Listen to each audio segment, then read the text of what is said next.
there's different levels of virtual events. So for example, there's what we're doing here where it's largely, multiple presenters that are doing a video event that's going out to a large number of users with Q&A and chat. There's also sort of the next level of event where it's really like a, virtual trade show where, you have booths, exhibit booths that people can go to. You've got networking opportunities, you got prizes, it's kind of a multi-part solution that goes on maybe for multiple days.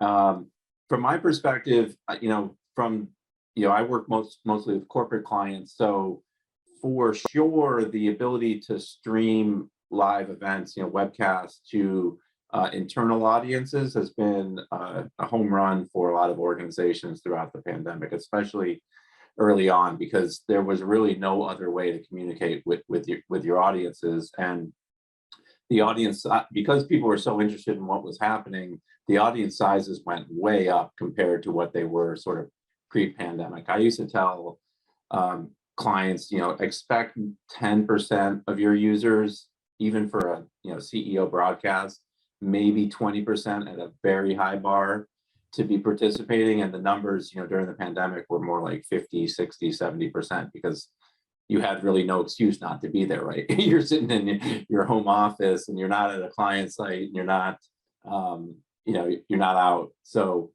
so that's been hugely important for me personally as a consultant. The virtual events have been great in order to sort of keep top of mind with potential customers and things like that. But I really personally miss the in-person interaction and the networking opportunities and all the things that sort of happen outside of maybe the main conference, in terms of, after parties and, things like that, of events and fun social events after. So I'm looking forward to getting back into those in 2022 here. And Absolutely. I just want to agree with what Andy said, because the in-person events, the excitement, the energy, it's not just the session content, but everything that happens at an in-person event is really valuable. But virtual events, I feel like there's a new set of goals that you're working towards. You obviously reach a larger audience.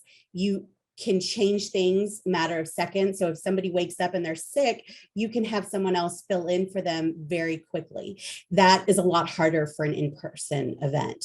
So with virtual, I feel like it's a lot of educational. Anybody can turn on the stream and maybe do other things, finish their regular workload, check their email, but you're missing some of the engagement that you would get at an in-person event. So I feel like there's different sets of goals. Virtual events are definitely successful. You can bring in people for, a shorter amount of time, and they don't have to travel, and they're still getting the content information.